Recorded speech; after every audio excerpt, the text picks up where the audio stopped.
Greetings everyone, my name is Craig Miller and I'd like to share with you how to take control over Google image searching.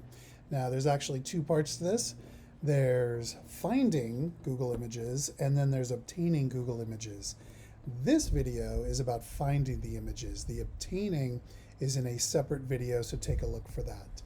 So everyone knows the Google search, and you could click on images up here, or you could just search for what you are looking for. In this case, I'm filling out a worksheet, and I'm needing to find an establishing shot and something that looks like this. Now that's an animated GIF, and that's pretty cool. I like that. I'm gonna try and replace this with an animated GIF, so let's see if I can do it. If we move in here, I'm gonna click in establishing shot because that's what I'm looking for. And I'm going to click on images up here. And these are all establishing shots. Here's a cool one right here. And when I click on it, when I roll over it, it is 700 by 437. And that's a decent size. However, if I was doing something big and I stretch it out, it would pixelate. So I generally try to go something that's 1,000 by 1,000 or at least 800 by 800. This is generally a little small for me, but this is a static image and I actually want something that is animated. So what we're going to do is we're going to go up here and confirm we are in images, and now we're going to go to settings. And in the settings is the advanced search. This is really powerful. You should be using advanced search for every search you do for Google Images. That's right, for every Google image search, you should go into the advanced. The first thing you need to know is that the search can be clarified. This first empty field looks for all the words. So establishing shot is like saying establishing and shot or establishing plus shot. Every word in here, Google's looking for the tags for. Another smart way to go sometimes is to put it in here. This is looking for the exact words. This is like putting quotations around the words. And if we go down here, this would be any of the words. So this is like putting establishing or shot. Now that would look for pictures that had the tag establishing. That would look for pictures or that had the word shot in it, and both, but it could be one or the other.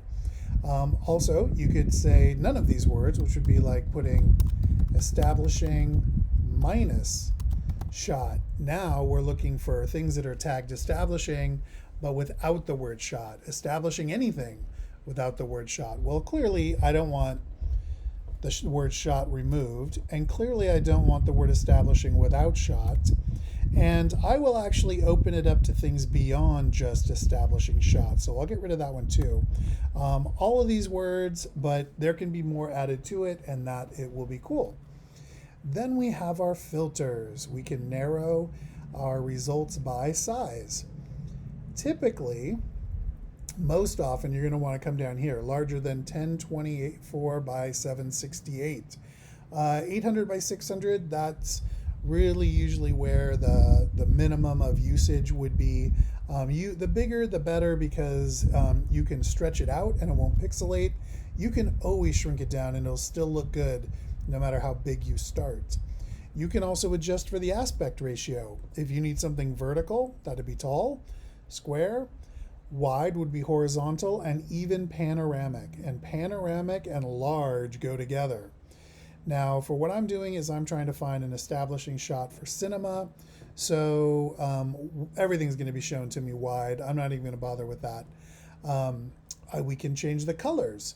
Full color, black and white, transparent if you want to overlay it, or if you're looking for a color scheme, you can choose from a palette of colors and it'll find things that have been color corrected for the direction of the color you're looking for.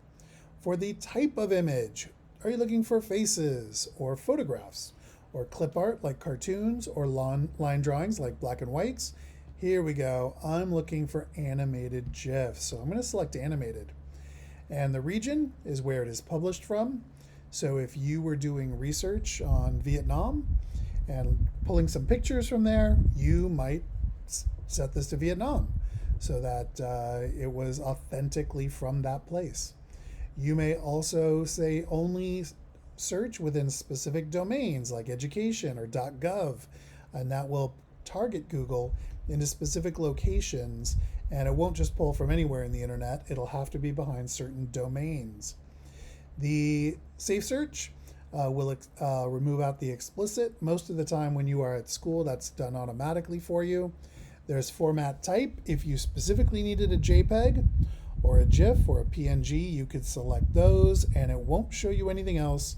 It'll just show you those.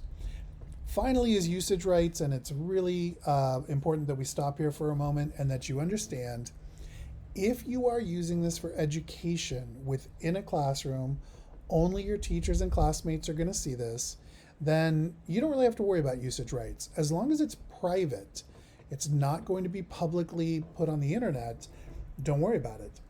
On the other hand, if you know your end result is to publish this where people could see this, then you're going to want to go into something like the Creative Commons licenses, and that'll be another tutorial in itself. So I'm going to go ahead and do advanced search here. I'm looking for establishing shots. I'm looking for large ones, and I want them to be animated. Although you can play around with the various filters here, depending on what you're looking for.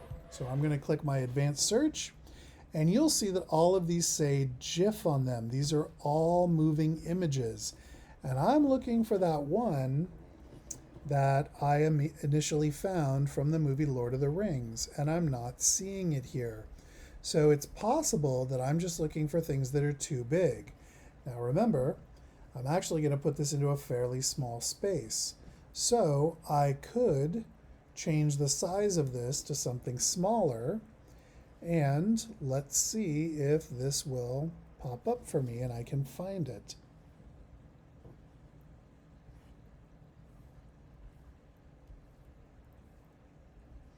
Yep, there it is. And when I click on it, there is my animated GIF. It's 589 by 250. Now, when you want this thing, don't just take it out of here. This may not be the full-sized image. Best practice is to right-click and open the image in a new tab. This will isolate the image by itself. There's only one thing in this window. I know this because when I look at the URL, it ends in .gif, which means there's one single image here. If it ended in .jpeg, you'd know there's one single image.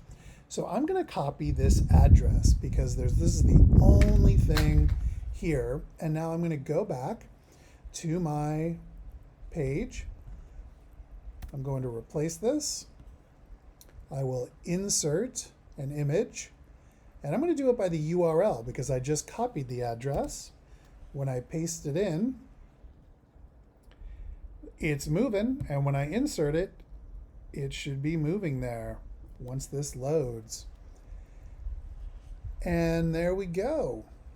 Now the last part is I need to get the source of where this came from. So what I'm going to do is click here on this source. This is the location where it originally came from. GIF cat is what it looks like. GIF misspelled. And I'm going to copy this address. Now, when we go here, something you need to know about linking to sources, first of all, never do this. Never put the entire URL web address. It's big, it's messy. What we want to do is truncate. Truncate means to cut. We want to cut this down, cut off all the HTTPS and wwws, and cut off everything at the end. You have two choices. You can either do jiffycat.com and include the domain, or you can delete the domain and you can just use the name of the organization sharing it. So for this, I'll leave the .com so that my audience knows it actually came from a website. I will come up to the link.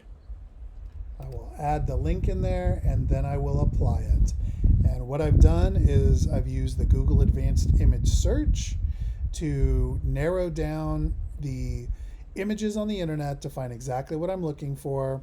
I pasted it into a Google document and I created a link to the original source. The final thing is always good practice. Check your link. Make sure it's going where you think it's going. And yes, it does. It is actually going to where I want it to go. So I hope this is helpful for you.